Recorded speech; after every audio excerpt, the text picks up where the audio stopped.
अगर आप भी लेना चाहते हैं देश दुनिया की तमाम जानकारी तो आज ही सब्सक्राइब करें हमारे चैनल को। साथ ही नीचे दिए बेल आइकन को जरूर दबाएं ताकि हर अपडेट आप तक पहुंच सके। नमस्कार, साक्षी न्यूज नेटवर्क पर आप सभी का स्वागत है। देश में रविवार को 48,700 से ज्यादा नए केस सामने आए कोरोना के, जिसको देखते हुए अगर हम कुल मिला के संख्या बताएं आपको इस समय देश में तो 14 लाख को पार कर चुकी है संक्रमितों की संख्या। लेकिन राहत की बात यह है कि इस 14 लाख से ज्यादा की संख्या में से 4.25 लाख लोग ही ऐसे हैं जो कि एक्टिव केस कहे जा सकते हैं, यानी जिनका अस्पताल में इलाज चल रहा है। बाकी लोग स्वस्थ होकर अपने घर जा चुके हैं और 32,000 लोगों की इनमें से अब तक मृत्यु हो चुकी है। इसके अलावा अगर हम देखें तो महाराष्ट्र में तो ऐसा लग रहा है कि रफ्तार थमने का नाम ही नहीं ले रही है। 9,000 से ज़्यादा और 10,000 के बीच में, 9 से 10,000 के बीच में रोजाना नए मामले सामने आ रहे हैं वहाँ पर। और इसके अलावा अगर आप देखिए आंध्र में 7,000 से ज़्यादा हैं, तमिलनाडु में वही हाल है, कर्नाटक में वही हाल है। और हम चाहे मध्य प्रदेश में देखें, उत्तर प्रदेश में देखिए, लगातार संख्या बढ़ रही है। बिहार में संख्या बढ़ रही है, संक्रमितों की संख्या बढ़ रही है। और अब देखिए कि चौथा पांचवा दिन लगातार है ये कि 40,000 से ज़्यादा नए मामले सामने आ रहे हैं देश भर के अगर हम मामलों को मिला ले तो। इस बीच प्रधानमंत्री नरेंद्र मोदी सोमवार को राज्यों के मुख्यमंत्रियों के साथ संवाद करने वाले हैं। वीडियो कॉन्फ्रेंसिंग के साथ होने वाले इस संवाद के दौरान माना जा रहा है कि अनलॉक 3 को लेकर चर्चा होगी। अनलॉक 3 के लेके कुछ आगे की राह खुल सकती है, राज्यों को कुछ और नए अधिकार मिल सकते हैं। इस बात की भी खबरें चल रही हैं, सूत्र भी ये बता रहे हैं कि जो सरकार है वो सिनेमा हॉल खोलने की इजाज़त दी सकती है। लेकिन जो सिनेमा हॉल मालिक हैं वो चाहते हैं कि 50% कम से कम दर्शक हों, लेकिन सरकार चाहती है कि 25% दर्शकों के साथ ही सिनेमा हॉल खुलें। इसके साथ ही जिम भी खोलने की इजाज़त दी जा सकती है। ऐसी और कुछ गाइडलाइन बन सकती हैं। देखना होगा कि जो प्रधानमंत्री का मुख्यमंत्री के साथ संवाद होता है उसमें से और बातें क्या निकलकर सामने आती हैं। प्रधानमंत्री का जोर इस बात पर भी रहेगा कि राज्यों की जो परेशानियां हैं उनको कैसे हल किया जाए। इसके साथ ही जो कोरोना के मार तो खैर देश झेल ही रहा है, लेकिन अगर हम बात करें कई राज्य ऐसे हैं जो कि बाढ़ की विभीषिका भी झेल रहे हैं, वहाँ भी राहत पहुँचाई भी जा रही है और कैसे पहुँचाई जा सकती है इसके बारे में प्रधानमंत्री मुख्यमंत्रियों के साथ संवाद करेंगे। उधर अगर हम बात करें CAA की, अब बहुत से लोगों ने कहा था कि ये जो संशोधित नागरिकता कानून है ये संविधान विरोधी है, संविधान की मूल भावना के विरोध में बना दिया गया है और ये मोदी सरकार का बिल्कुल ब्लेंडर कह दिया गया था कई लोगों की तरफ से।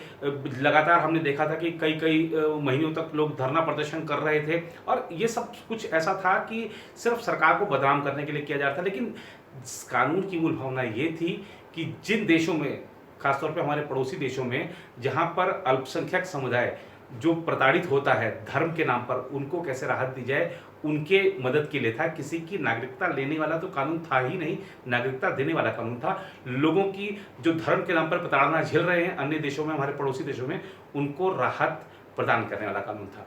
अब आपको अफगानिस्तान का जरा एक वाकया बताते हैं। आपने पढ़ा होगा खबरों में, समाचार चैनलों पर देखा भी होगा कि कैसे वहाँ पर अफगानिस्तान में इस समय जो सिख समुदाय है, हिंदू समुदाय है, उनको प्रताड़ित किया जा रहा है। और जो तालिबान के आतंकी हैं वो ऐसा किसी के कहने पर, किसी का कहना कौन कहेगा? पाकिस्तान कहेगा, पाकिस्तान के जो आका हैं वो कहेंगे।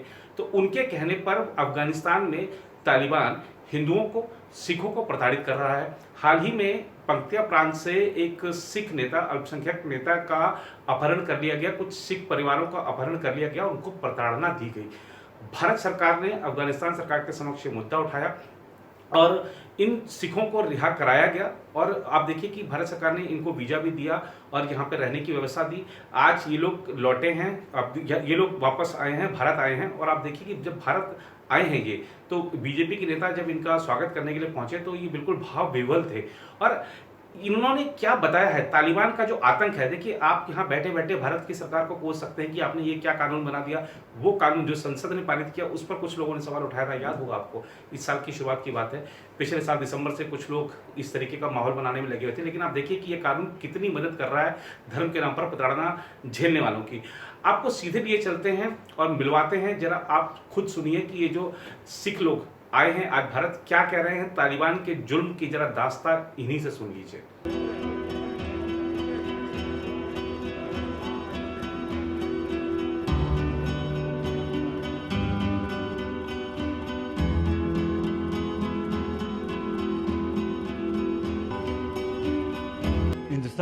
हिंदुस्तान तो माँ बोलो बाप बोलो क्या बोलो, हिंदुस्तान तो हिंदुस्तान है। इंसान में क्या कमी है? कुछ कमी नहीं है। वो मेरे को तो गुरुद्वारे से ले गया, वो उधर 20 घंटे बाद पहुंच गए वहाँ पे। खून खून साफ रहा, शरीर सारा खून था पैर मेरे। फिर वो रात सवेरे मेरे को निकाला, पेड़ नहीं होता, पेड़ के साथ मेरे को बांध लिया। इधर भी मारता है, इधर भी पीछे से भी मारता है। कभी क्या बोल रहा था, कभी क्या बोल रहा, कभी बोलता मुसलमान बनो। मैंने बोला मुसलमान क्यों बनो, मेरा अपना धर्म है। वाहिगुरु जी का खालसा, वाहिगुरु जी का फतेह, मेरे धर्म है। क्यों मुसलमान बनो? ये देश तो हमारा है, ये दुनिया हमारा है, ये दिन तो हमारा है, और दिन तो है ही नहीं, वो धर्म कहाँ है? मैंने बोला वो इतना धर्म जो है वो सब फालतू है, तेरे मुसलमान का धर्म सही। मैं खुशी की वजह से कुछ बोल नहीं सकता हूँ।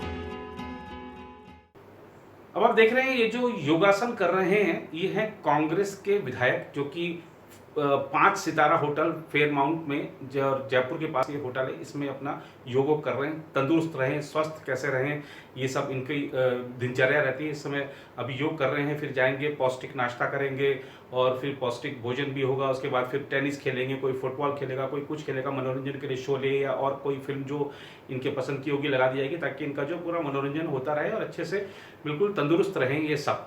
लेकिन क्या राजस्थान की जनता भी तंदुरुस्त है?